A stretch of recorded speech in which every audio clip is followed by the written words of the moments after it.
Iman dan takwa itulah yang menjadikan seorang hamba ini barokah. Jadi iman dan takwa, sebagaimana di dalam surat Al-A'raf ayat 96, Allah Subhanahu wa taala berfirman, A'udzu billahi minasyaitonir rajim.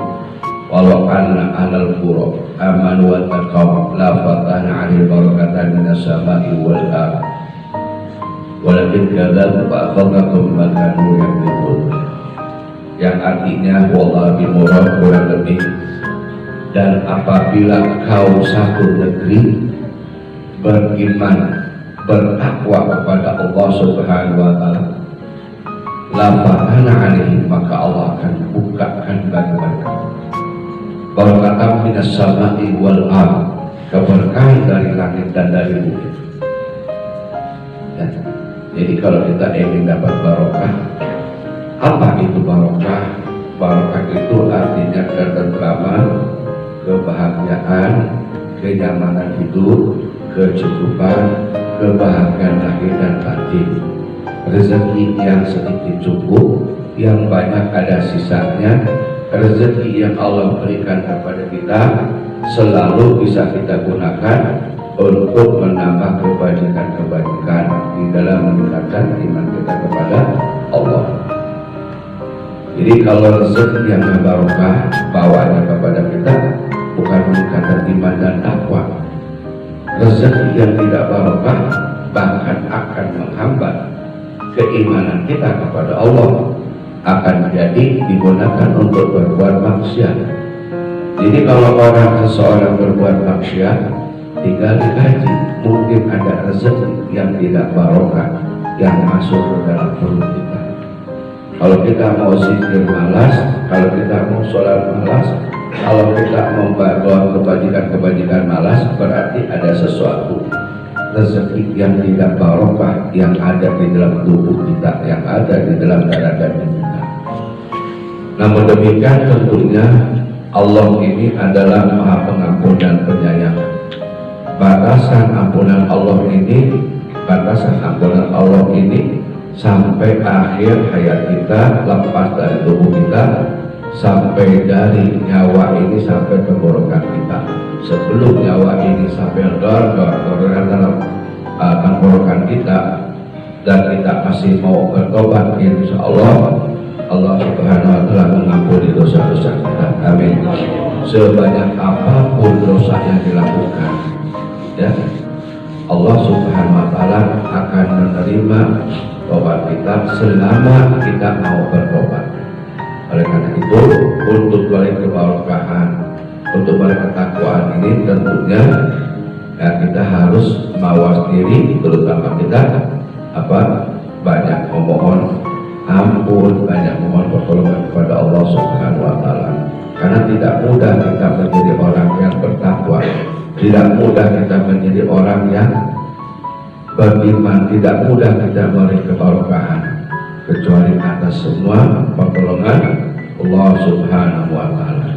Dan salah satu cara bagaimana kita memohon agar Allah memberikan kebarokahan kepada kita, halnya seperti malam ini kita akan berzikir, membaca kalimat-kalimat thayyibah, kita membaca istighfar, kita membaca tasbih, kita membaca tahmid, takbir, sholawat, membaca bagian-bagian daripada ayat Quran, itu di dalam rangka agar Allah Subhanahu wa taala menganugerahkan kepada kita menjadi orang-orang yang mendapatkan kebarokahan di muka bumi ini.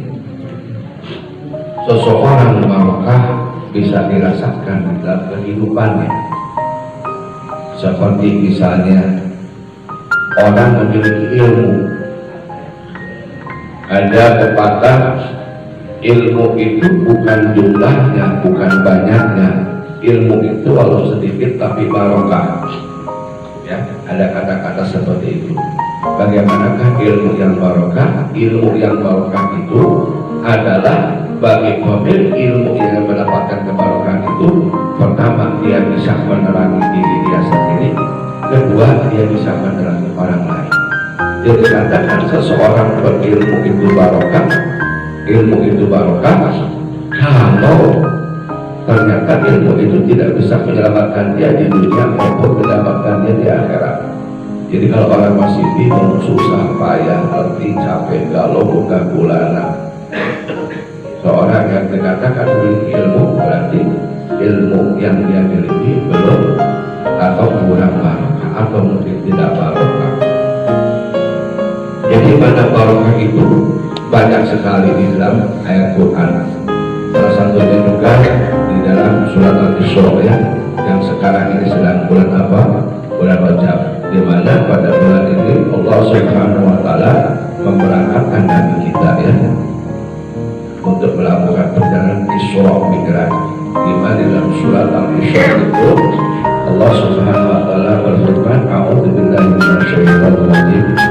Subhanalladzi asra bi 'abdihi minal masjidil haram ilal masjidil aqsa alladzi barakna haulahu." Alladzi barakna haulahu, ya, yang telah dibarokahkan, maksudnya Tuhan, maksudnya Allah yang telah memberkatkan hamba-Nya dari Masjidil Haram kepada sampai ke Masjidil Aqsa, kemudian sampai ke Sidratul Muntaha, ya, Masjidil Haram, Masjidil Aqsa yang telah diberkahi oleh Allah SWT.